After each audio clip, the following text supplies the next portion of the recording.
Welcome, everyone, to another episode of the Listen to Your Parents podcast. I'm Matt.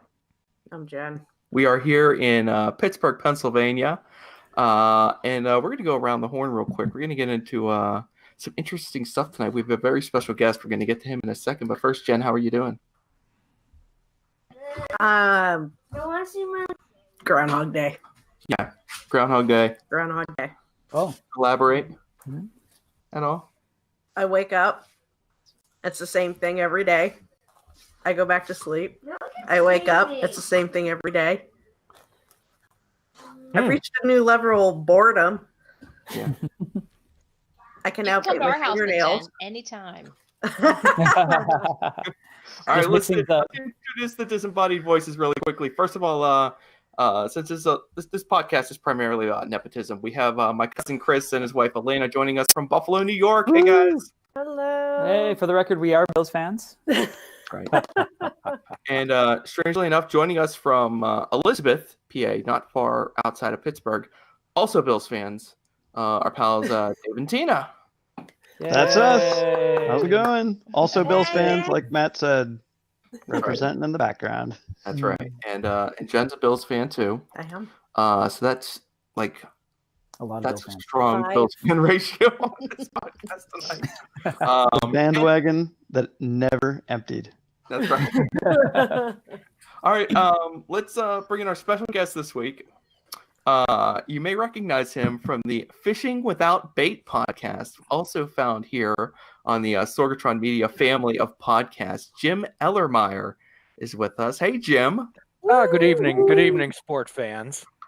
Just as a little background, I'm a behavioral health therapist. I operate Namaste Holistic Counseling, and I could probably use some therapy myself. So I'm open to any suggestions and advice. Well, I mean, let's just let me ask you real quick about what's your current life work situation? My current life work situation is that we're offering teletherapy due to the social distancing as a result of the COVID-19 pandemic. So life's about adapting. It's about being adaptable. Mm-hmm. So the situations, every part of a life demands a new you. Absolutely. Now, quickly, we mentioned your podcast, Fishing Without Bait. For those who have not had a chance to listen to it, you want to explain to everyone kind of what that's all about? Yeah, sure. The producer of your show and also my show, he and I were together a number of years ago at an integrative psychiatric facility called Seclair. It's a French word meaning enlightenment through knowledge.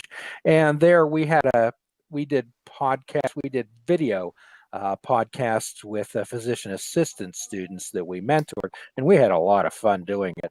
So we developed this concept of most people have problems in their life because either they try to live up to definitive expectations and unrealistic ones that they've set for themselves, or unrealistic expectations that were put on them by other people.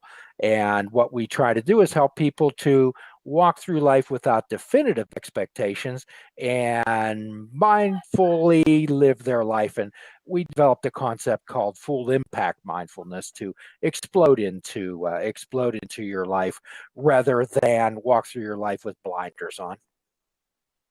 Okay. One of your more recent episodes of Fishing Without Bait, I thought was very, very appropriate for a discussion with a group of overwhelmed parents, and that is embracing the little victories every day. I think I hope you're recalling what kind of what I'm referring to. Sure. So generally, most people ruin their days before they get out of bed, thinking about everything that they have to do, all the tasks on their list, and we bog ourselves down. So what I try to help people do is to be like fishermen, throwing a net out, but normally what we haul in the negative experiences, because most of our memories are formed by strong emotions and some bad things are really strong emotions. So the good things, I try to help people point out and be mindful and focus in on the good things in their life. So I would suspect probably everybody has gotten into their car at one point and turned the key and it's not started. How have you felt about that? Did you remember it? So excited. Yes. So how many times do you get in your car and you turn your key on and the car starts and you think, wow, that's a positive? Not as often as I should have. Yeah, I should celebrate every one of those. So that's a positive. And actually, if you looked at when things go right in your life that we take for granted, and if we actually focused on that and said to ourselves, that's a positive, at the end of the day, your net would be so full you couldn't lift it.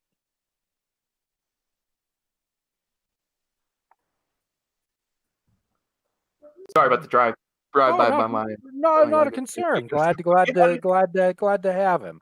So what we ask people is to be mindful, and mindfulness is paying attention on purpose. You don't have to go over to Thailand, sit on satin pillows and orange and crimson robes, going all day. Now I really enjoy that. Yeah. Is that part of the plan here? Is that what are you about to say? We're going to Thailand?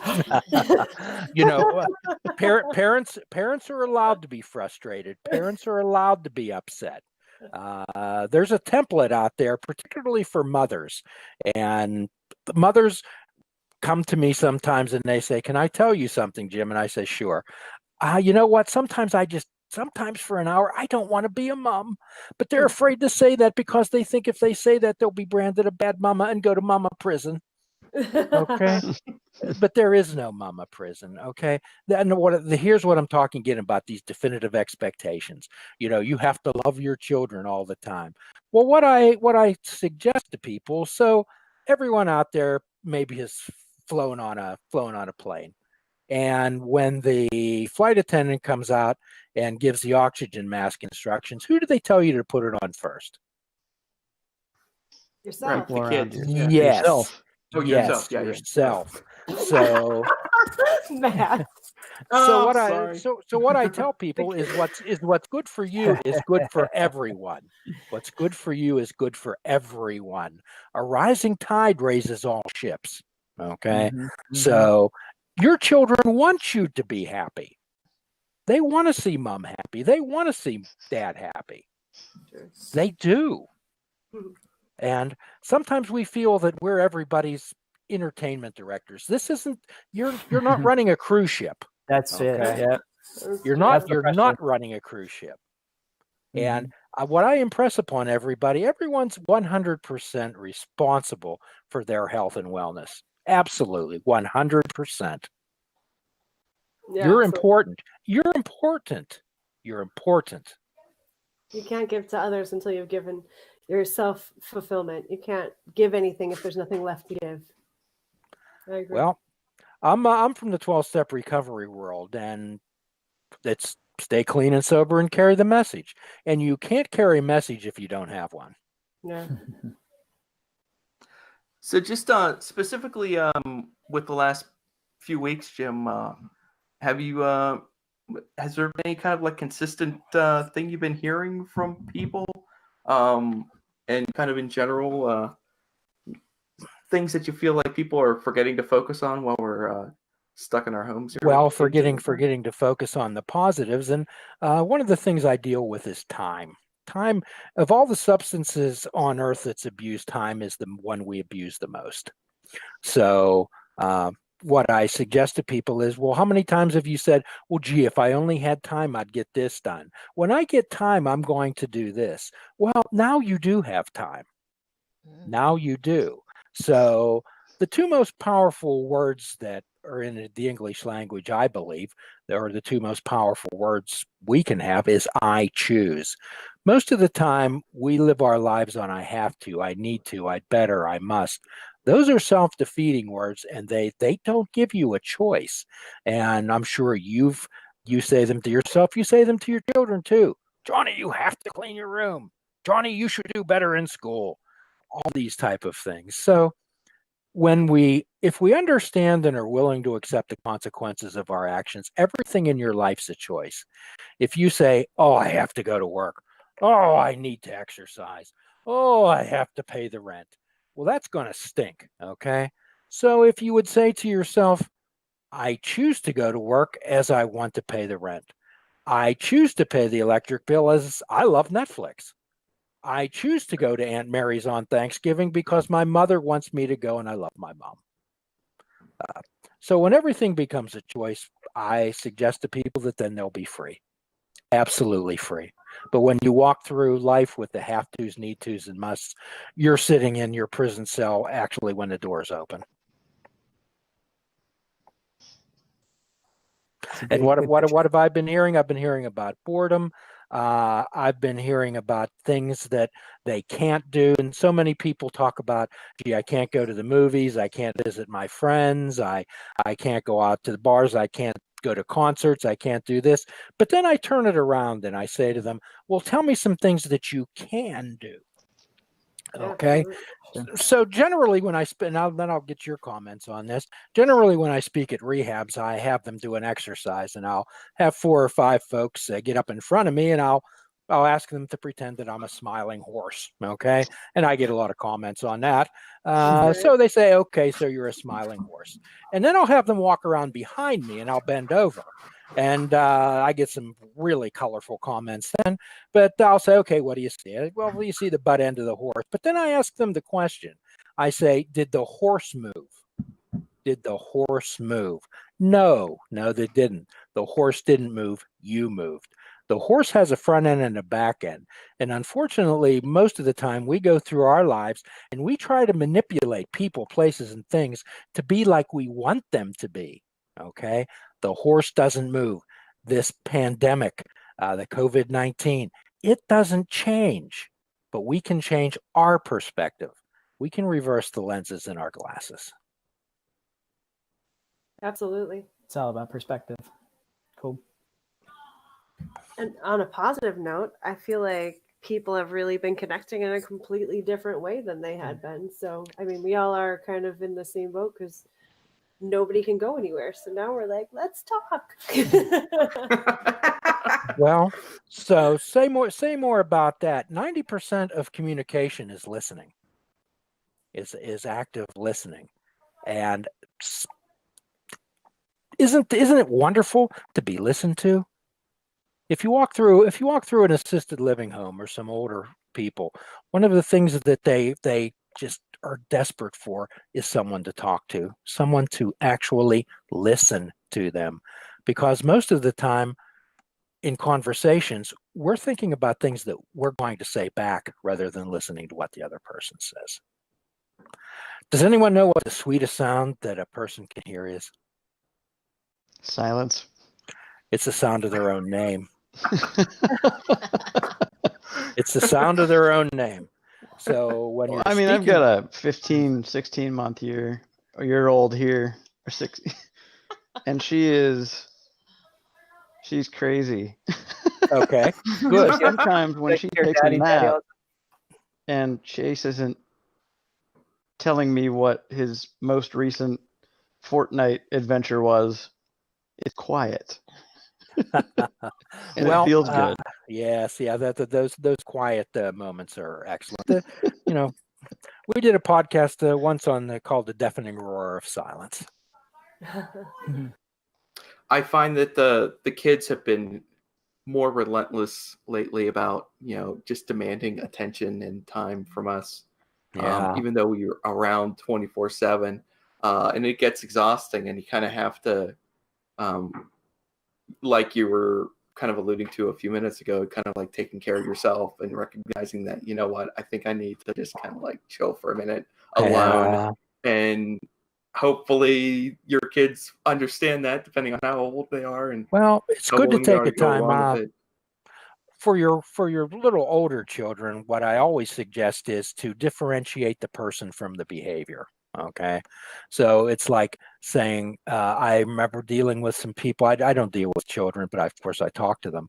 I remember asking one boy, I said, Dad, tell me about yourself. And he says, oh, I'm a bad boy. And I said, that's interesting. How do you know you're a bad boy? Well, he says, well, my mommy tells me that. So when your child's misbehaving, it's always good to say, Tommy, I love you. However, the behavior, so how can we, you and I work on that? So if we separate the behavior from the child, then they don't have that self-fulfilling prophecy. They don't identify themselves as fat or lazy or stupid or never will amount to anything or any of the other things that sometimes we say in anger.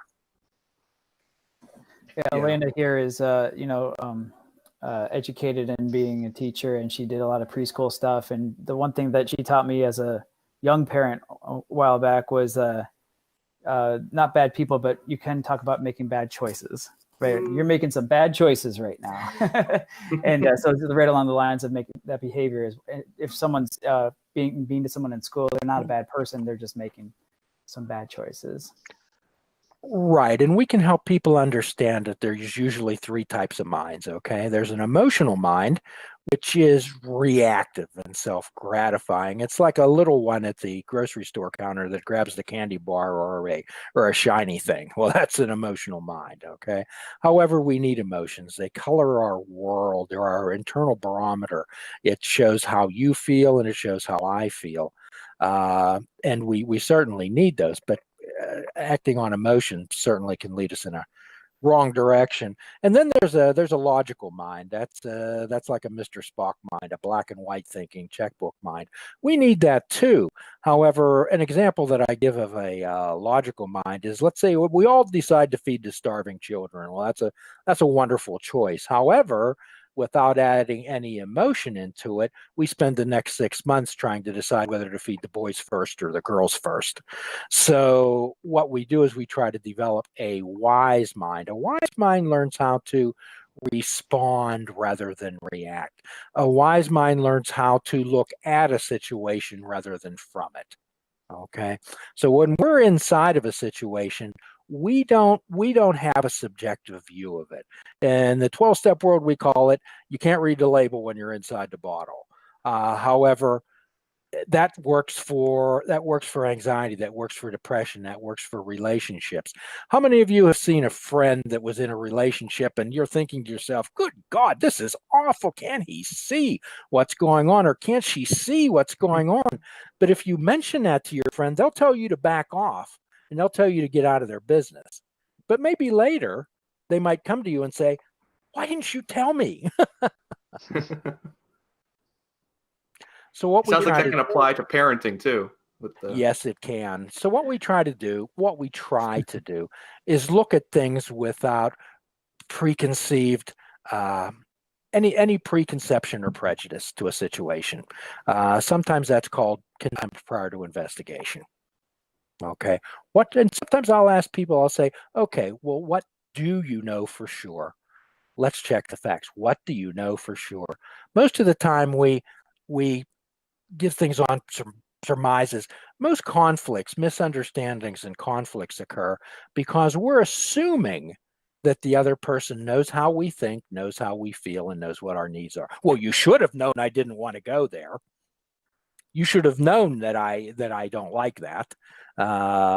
So, and this isn't a sexist thing, but one time I heard a comic say, I'm going to open a restaurant and I'm going to call it It Doesn't Matter, because apparently that's my wife's favorite one. So, so how many times does that occur? That's so frustrating. So your job with your significant others in your life is to share how you think, share how you feel, share what your needs are, and it's the other person's job to shut up and say, thank you for letting me know. Yeah, I think that that's. I mean, I know that's come up within the last week for you and I too, where it's been like, dude, I'm tired today, or I think I've had it with the kids right now, and just kind of not trying to be not trying to do something you're not capable of, not trying to be a superhero, and kind of accepting that no one is going to make it. No one can go 24/7 the whole way. Eventually we're going to have to help each other out. Yeah. And remember, if people quit bickering or quit having minor conflicts, then that means they just stopped caring. It's a very good point when we realize that actually a healthy amount of fighting is you actually communicating what each other want. And if you can do it gracefully, then it doesn't come out to be a blowout. But there's no way two people can live next to each other without feeling out where those boundaries are. Yeah. We're finding a lot more boundaries now that we're all in the same space. This all is a the very time. strong growing time. Strong growing. Yeah.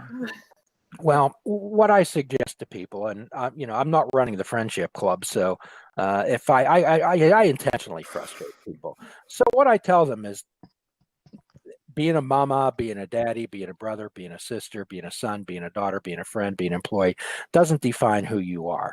It's your values and your choices and your non-negotiables that define who you are. And once you clarify your values, your choices, and your non-negotiables, you'll be a much better mama and a much better daddy and a much better partner and a much better brother, sister, friend, daughter, sister, whatever it is.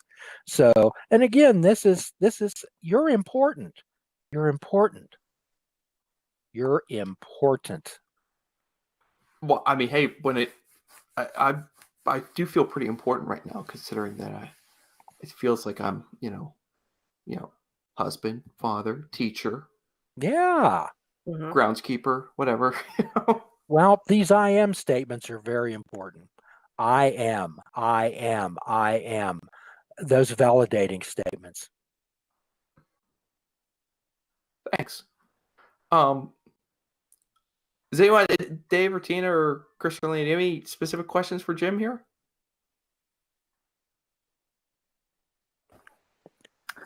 Well, Jim, it sounds like you've solved all of our problems.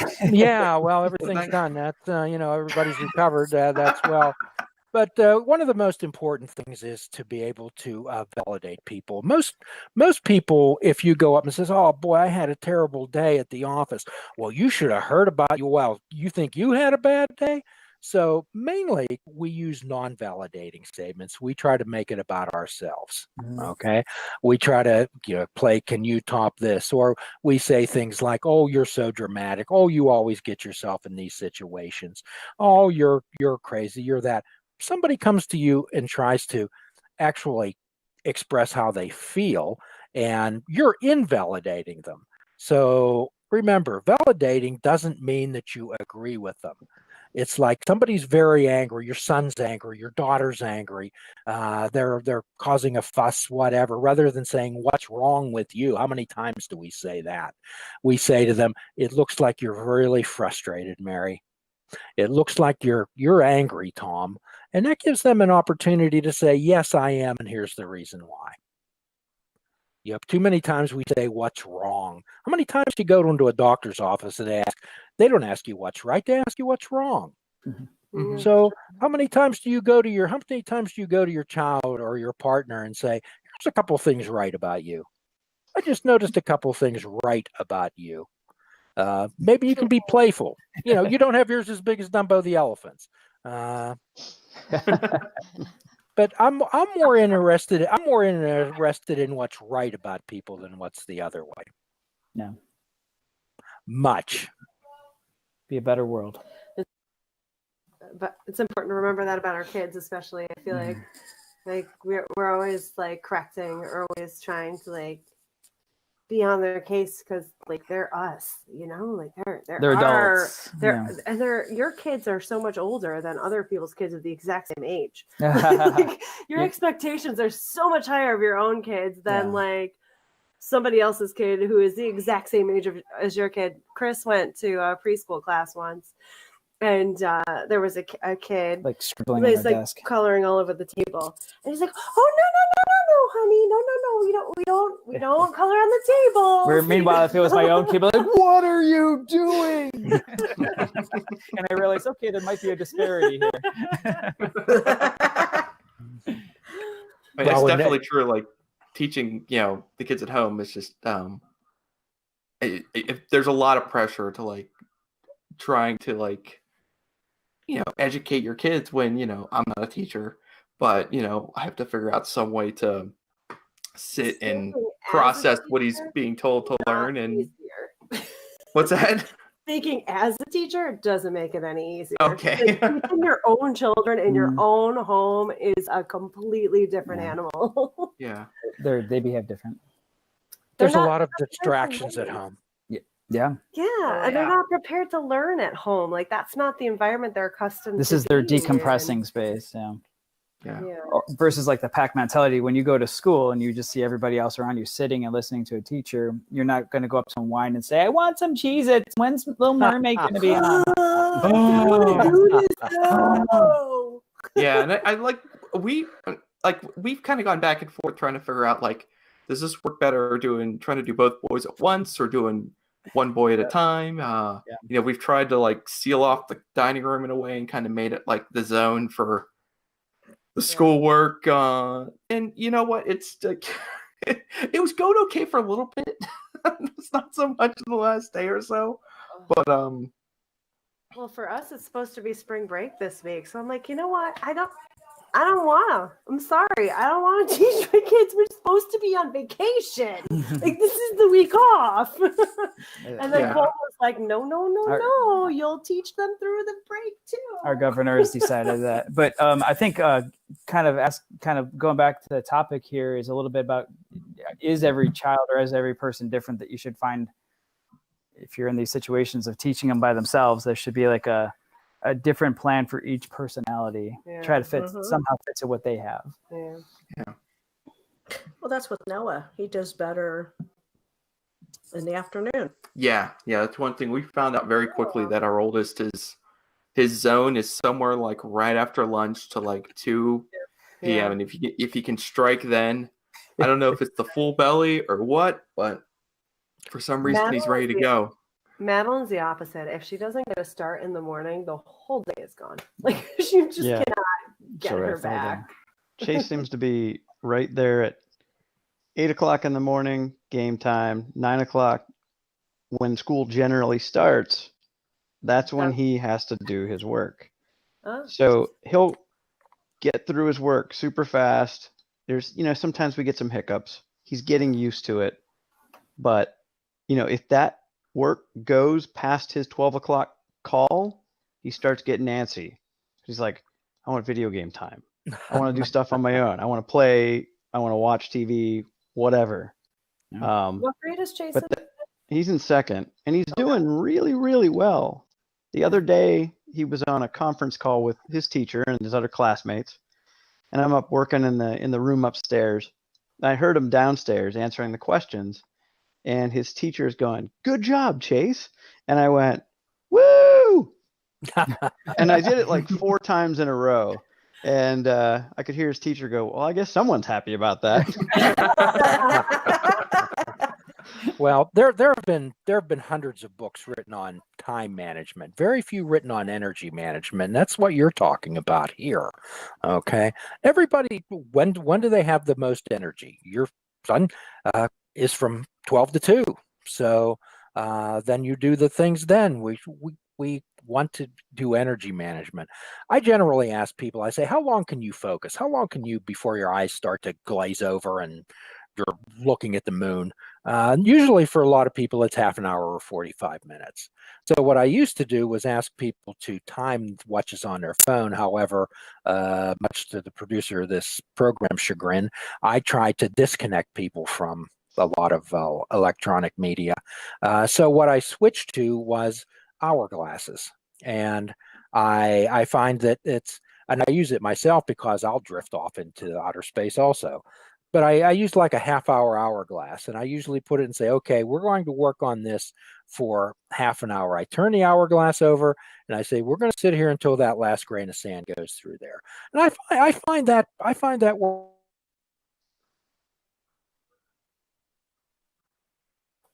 A little bit of a glitch there, but I'm guessing that you said that you assume that worked well. So yes, it usually works well. I think I mean, there are some advantages to homeschooling. I mean, there is a flexibility that's available to you that is not there in school. So I mean, if it can be used to your advantage, I guess you should try. It's just it's hard to know. It's hard to know if you're if we're doing this right or not. At least from my perspective, like, If we're are not we getting anything here? You know, is Am I anything setting in? screwing? Am I screwing you up anymore? Yeah, am I making this worse or am I making you Yeah. smarter? You Well, know? they could probably tell you that. So maybe you've all heard the phrase, "God doesn't close one door without opening another." Okay. However, we add, yes, however, but it can be hell in the hallway. So sometimes I'll just say, people, okay, welcome to the hallway. How are we going to navigate the hallway? Nice. Yeah, and I mean it's a long hallway too. Like there's no There's true no end in sight.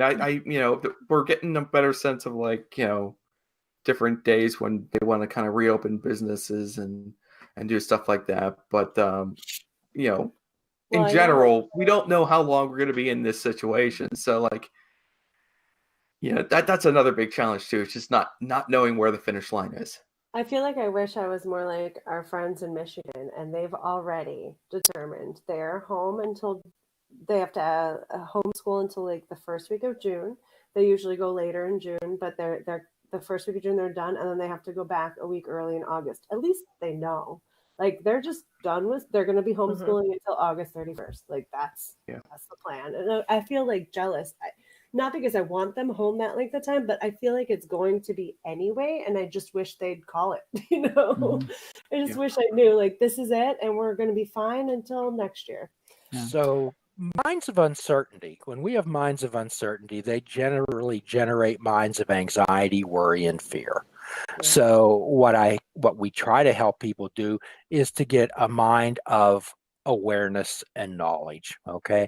And sometimes we don't have that awareness and knowledge, and we want to go to the people who actually have that information. If your automatic transmission is grinding or real slow or slipping, you don't go to the service desk at the grocery store. Okay. So go to people who actually have the knowledge. Excellent. Well, we're coming up a little bit close to the top of the hour. I didn't want to let this episode go by without pointing out that my lovely wife celebrated a birthday recently. Yeah, and birthdays during this whole ordeal are fantastic, aren't they not? No. This will be. Well. Speaking for, I wish you better days, Jen. I'm hoping this is over by October because that's when my birthday is. So. You and Mason. Hey, Jen. Tina's got a birthday coming up. Yeah, Tina will be joining you in about 3 weeks. Yeah, 3 weeks. Wow. Same here, same place. If we're still doing this in January when my birthday hits, I'm going to find something creative to do. Well, good. No, I wanted to at least give a chance to mention what we did on your birthday because I thought it was pretty creative and I thought it was a nice day. So I don't think we're going to get in trouble for admitting that we did this. No. Did you leave the house? We did. We left the house and we drove an hour. We drove an hour to Ohio Pile State Park, which is sparsely populated with people. So it was nice. It was fresh air. It was fun. Creeks and rapids to look at. It was basically a nature walk. It was. Getting in and out of the car. People took turns walking down the steps to the water. Yeah, the few people that we saw were keeping a good distance from each other. Good distance away. Interesting. Sounds nice. Yeah. And it was a nice way to get out of the house and kind of make the day special without, in my opinion, putting any lives at risk. So. Well, good. We could have lost somebody in the river, though. Well, that was, that's a whole ball of wax is, trying to get out of the rapids. But, we brought them all back. Oh, look, the water's too fast. I know. Jumping off rocks and stuff like that. It's just, But that's, it's funny because, like, as a parent, like, you see your kid like near the rapids or they're, climbing the rocks. You're just like, don't do that. Like, your brain almost can is calmer handling that than it is like being stuck in the house, Your kid could be next to a raging river, on like an overhang. But somehow you can handle that. I know what to do in this situation, but in this situation right now, Yeah, sometimes. Like the challenge.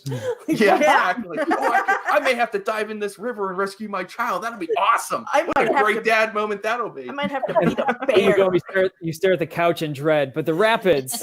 Yeah, this river, I could take this. Yeah, exactly. Don't jump off the couch onto your brother. Jump in the river. To that point, there's two ways that we're trying to keep our sanity. One of them is to try to slowly find patterns to a week. So obviously a Sunday can be different than a weekday, and Wednesday has always been, Elaine and I, we're Wednesday people. It's been that before we were. It's silly, but it is. And so every Wednesday we try now. It's not at first, but now we're gonna have like a game night or something like that, where it's just the two of us, and the kids know it's also their cue, like just to kind of get out of here. Yeah. And it's nothing special. It'll be like cards or whatever, but we're just going to do that just to keep a pattern going. And then the other one was we found a couple of special things to do, whether it's like turning a piece of cardboard and some laundry baskets into a game of skee ball. Oh, that was fun. And today was a zoo day where we did a whole bunch of zoo stuff. Yeah. So I'm like really not into the whole like, let's make every day the most magical day we can. I just can't do that. To the point before, we can't be cruise directors, but Catherine asked for a picnic, and I was like, all right, we can put a blanket on the floor and eat inside because it's snowing outside. So we had a picnic inside. She's like, it's like we're at the zoo. I was like, all right. So then I live streamed some like gorillas in the background. Yeah. And then we called today Zoo Day. And then we decided that we should have other themed days because at least it like unifies us. We have 4 kids that are very different ages. And so it's hard to like have those in the crazy monotony that is our lives right now, to have that like thing that brings everyone together instead of everyone going off into their own spaces. And so like we have like the theme, it's like, okay, well, it doesn't even have to be accurate or interesting at all, but like today was Zoo Day, so then we watched a zoo themed movie, and we watched like the dolphin show at SeaWorld, just because we wanted to have something that like we all did together versus like Dominic screaming Fortnite in the background. Or yeah, sorry if you can hear it. But and I don't think it'll be every day, but we have a couple of other, just once in a while having a day like that just breaks it up. Something else to look forward to. Yeah, and we our oldest, one of the many who's gotten to have a birthday during this whole mess, got some money for his birthday, can't go out and spend it, so we went online, and we he found something he wanted and he ordered it, and it tells you what day it's going to come, and now it's marked on the calendar, and I think he likes seeing that like something to in a week, the thing off in the distance to look it's coming. I've got something to look forward to now, instead of just like day after day after day after day. So I don't know, maybe something as that can help kids kind of get a grip on the.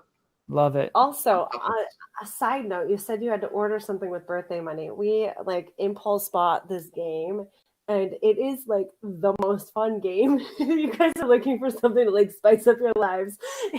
Oh my goodness! Hey, for the kids, it's called Clask, and we got it at Target, and it was like 25% off, and it's like made in Norway, but it's like magnetic soccer. It's like a little air hockey game about this big, and there's like magnets, and you like guide your person, but like Josephine can play it, and she's 4, and Dominic enjoys it, and we play it like sometimes at night, and it's intense and crazy, but it's totally worth it. Ours is like totally scratched up from us playing.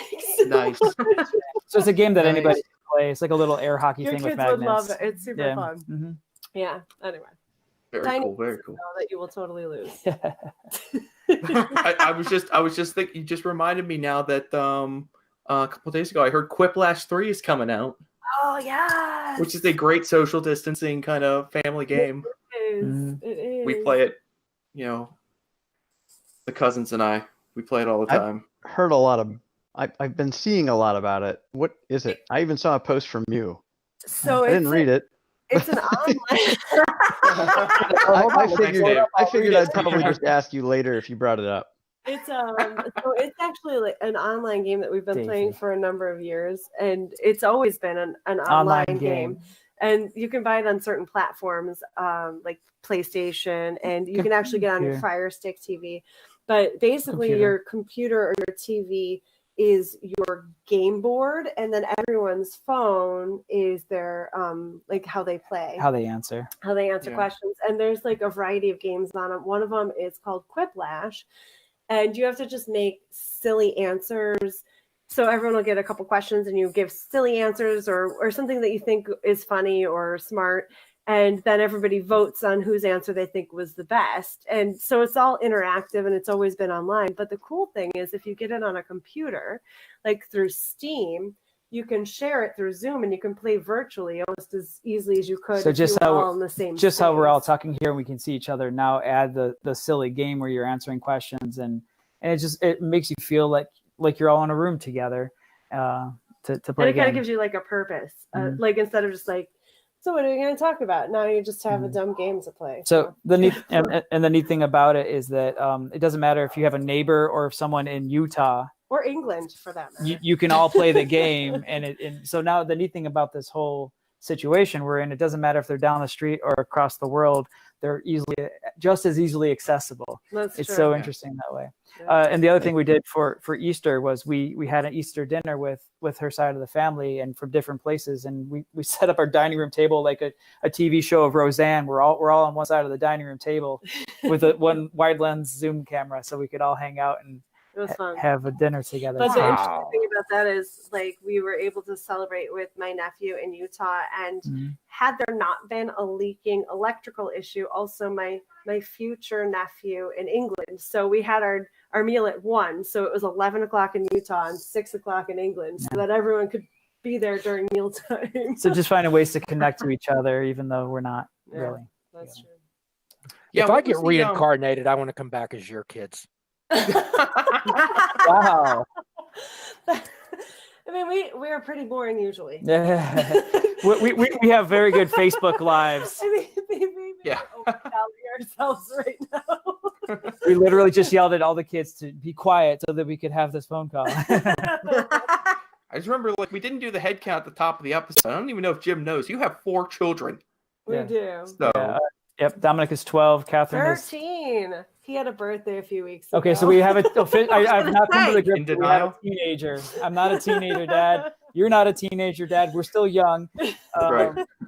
So yeah, 13, and then Catherine is 10. 8. Madeline is 8, and Josephine is Josephine's 4. And 4. isn't it amazing how they're all opposites of each other? They How can you are. have 4 opposites? It's the But- craziest anomaly. Yep. And so Tina and inspiring. Dave have 2. The Yep. second grade and littler. And when they're the youngest, they're the most handful, aren't they? It's the word. Yeah. It's the Very word. much so. Tina's like, yeah, It is the word. Yes. She was tired before this call. yeah. People say to me, like, I don't know how you have 4 kids. And they'll be talking to me, and they have like a 4-year-old, or like a couple kids under 4. And I'm Yeah. like, you have You have it it worse. That is 100% That's the harder worse part. than what we're dealing with right now. Just wait till they. Just give it a little bit more time, and it'll be a little bit easier. That's a hard one. Especially, All right, especially when everyone working from home. Yeah, great. A whole nother thing. We haven't even gotten into that this week, but I guess working from home's going great. So we're not even going to get into it this week. Going so. great. Yeah, going great. Great. We're adjusting. Yeah. Oh my We're gosh. lowering our standards. Maybe it's the same. Well, it is. It's coming up on 10 o'clock here on the East Coast. So I think before we get out of here, we should Is it really? ask Is it everyone. really We 10 should just o'clock? go around the horn here and let's see if we can get some final words of inspiration and encouragement for anyone who's listening from everyone around here. And I'm gonna make Dave and Tina start. So Well, I think that it was a big shock going into it originally. And things are different and everybody's home. But I feel even though it's still hectic, there's a little bit more settling in. Mhm. Like you're just kind of like, okay, this is how it's going to be every day. Granted, I've been able to get more stuff done this Settle week. in or settle. But not nearly as much as I normally do at work. But, they let us bill to pandemic downtime. So Yeah. that's a good thing. So if I need to help with the family, they let you build of that. I think I built probably 14 hours of that last week. Wow. Which is Well, that's a good chunk of time. But I didn't, they didn't bust us or get mad at us for it. They know they put that there for taking care of your family. Sure. And that includes teaching your kids. Yeah. That includes changing diapers. That includes putting babies down to sleep. Yeah. So I stress less about taking that. Yeah. Nice. And I think that's one thing that I feel better about, because when I was going crazy the first 2 weeks thinking, I'm not getting anything done. I'm not getting anything done. They're going to start asking, and I'm going to have to start billing to weird things and lying about how much I'm, working. So I didn't know how much they were going to check up on that pandemic downtime. And, they reassured us this week that it's not being used for anything except for in case this happens again, that they can run data on. Oh, So, nice. Tina, do you want to add anything? No, I mean, we're coming up here on the 5th week of the new normal. Wow. Not ending anytime soon. So Yeah. each day has new struggles. Just get through it. Yeah. Wise words. Chris and Alanna? Oh, well, what you've always been saying to me, and now you're hearing from Davey too, which is no job should expect you to be at 100%. And for me to kind of give myself the permission to do that and realize that my family and my marriage sanity needs to come first too, because by the way, job, I have nowhere else to escape to. There's no office for me to run to. Better make this one happy. And to take that pressure off. And I guess my word of wisdom, based on everything we talk about, would just be find ways to either break up the day, look forward to something in the future, and find just tiny ways of making the days creative. When we had the zoo thing, it wasn't like we had like this whole day planned out ahead of time. You said today is zoo day, and then from there it's almost as if you just kind of looked. Oh, we're eating animal crackers. It just became the world. So those would be the things. Yeah. One thing to add from the work side of things too, I spent probably 3 hours one morning just granting people extensions. So from that for her side job, of it, for her job, I don't even question. Like, it's crazy right now. Here you go. Here's more time. Go ahead, take your time. No big deal. It's crazy for everybody. So like from the work side, we're all like the entire world. My company is in England, and the people that I work with are all over the world. It's a global thing, and everyone is in this together. Yeah. It's crazy. Yep. Yeah. Extensions. Jim, any words of wisdom? Well, if you're looking for words of wisdom, you might be looking for someone else. However, what I ask people to do is to be good to themselves, and that about the birthday present and marking it on the calendar. Everyone needs to have something to look forward to. If it's so we want to change perspective again. There's a big difference in getting up in the morning and saying, "Oh, another day," or getting up in the morning and saying, "Oh, another day." It's the same words, but it's a different perspective and a different inflection. So rather than people ask or think about what they can't do, I challenge people to think of what they can do. And you all are delightful. Thank you so much for having me on. Hey, thanks a lot, Jim. I really appreciate you jumping on. I feel like hopefully the listeners got something out of this. Honey, do you have any words of inspiration for people listening to you right now? No. Happy birthday. Our youngest keeps running through the kitchen trying to share his words of inspiration. Hey, Jim was talking about little victories. Yes. You cleaned half of the bedroom today. Yes. That's an episode of That's Hoarders. better That than is, I don't know what episode of what, but That's an episode of Hoarders. what a day. And the feeling of accomplishment is almost more than I can bear. I am that bored. What I really want to know is, did you find anything awesome when you cleaned up? Yeah. I did. I found a photo book I made back like 1990 bills up until like 96 of like training camp and like the games I went to. Yeah. Yeah. Why did you stop John after Beebe 96? and myself. Dear, dear to stop It's saying. all come back to the Don't you Bills. go It's- there. That's all this podcast is about. A little bit of parenting, some drinking, But that's and what the I Buffalo found. Bills. That's all we talk about She here. asked if I found, and that's what I found. Who cares if I found pictures of my kids that I can't tell apart? There's never been a podcast with a higher concentration of Bills fans created. And that includes the Buffalo Bills fans podcast. There are more Bills fans on this podcast. I need a timeout. Did you find a Don Beebe or Steve Tasker rookie card? I'm sorry. Continue on. Go Buffalo. I have an autographed on BB picture of he and myself. Nice. Oh. It was Yeah. a long time ago, wasn't it? Oh my God, he's probably like 80 now. Ew. Had Jim Kelly sign a napkin when I was at a local burger place. We have that. We Awesome, have though. Did you frame it? No. I Aw. have it though. No, you don't. it. No, you gave it to us. Um, Well, Matt and Jen, did you frame it? It's with my Don Beebe picture. you find it in the bedroom. it hangs above the bed. Honey, thank you for coming on the show. Jim, thanks a lot for coming on. Fishing Without Bait podcast, part of the Sorgatron Media family of podcasts. Chris and Alanna in Buffalo, thank you very much. My kin and Dave and Tina, might as well be family down in Elizabeth. Thanks a lot, guys. And thank you for listening. Check out Listen to Your Parents, Instagram, Facebook, Twitter. We'll see you next time. Stay strong. Later. Bye.